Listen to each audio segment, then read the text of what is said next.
Okay, the last type of assessment I want to talk about is the digital portfolio or electronic portfolio.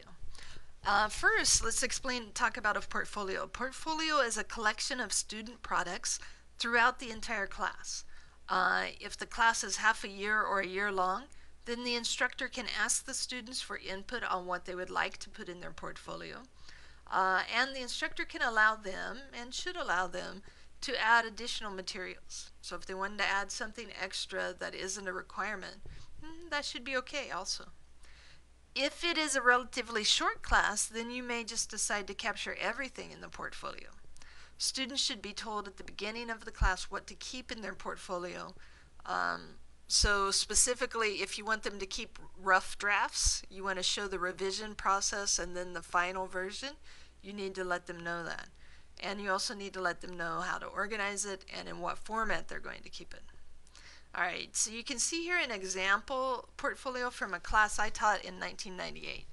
I had them keep, well now it's in a bound format so I can save it, but I had them keep it in a 3-ring binder, and they made dividers for the different sections. So they had a section for the syllabus and self-assessments, another one for projects, and another one for the e-logs sent, and another for the vocabulary they learned in the class.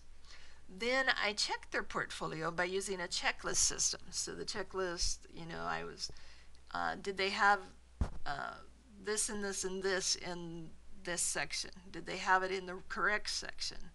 Was it organized? And that kind of thing, the checklist. So I checked their portfolio quickly about every 3 weeks. Now this method, this is not the only way to do a portfolio, but this method has the added benefit of helping students learn how to be organized. And organization, of course, is a major factor in being a successful student all the way through life. The MAT-SOL program at Cal State San Bernardino asks students to keep an electronic portfolio in Google Docs of work that demonstrates successful achievement of one of the learning objectives. And so this document, the details of the goals and objectives for the MAT-SOL program are explained in a document called the Assessment Framework. Okay, so here's the assessment framework, and if I go down you can see that it gives the longer goal, particular goal, and then the details of the objectives. Okay.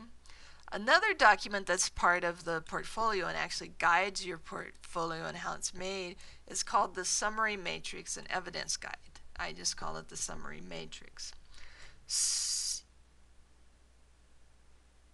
This shows what evidence should be uploaded to the portfolio and which goals and objectives it relates to. It also shows in which class you should expect to fulfill that objective. Okay? So, for example, let's look at item number 8, and we can see that item number 8 is under Goal 1, which is about the understanding English and being able to use English.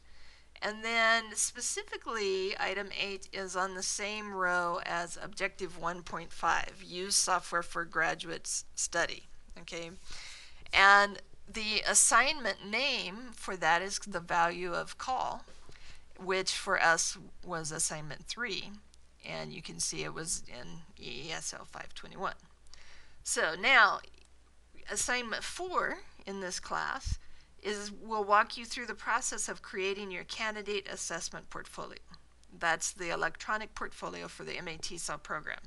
And the assignment will explain how to name files and add files to the portfolio. Before you can graduate from the MAT-SOL program, you will need to show evidence for every relevant item on the summary matrix. Okay? So each goal, each objective of the MAT-SOL program has been matched to a particular assignment from a particular class. All right, good enough. Thanks.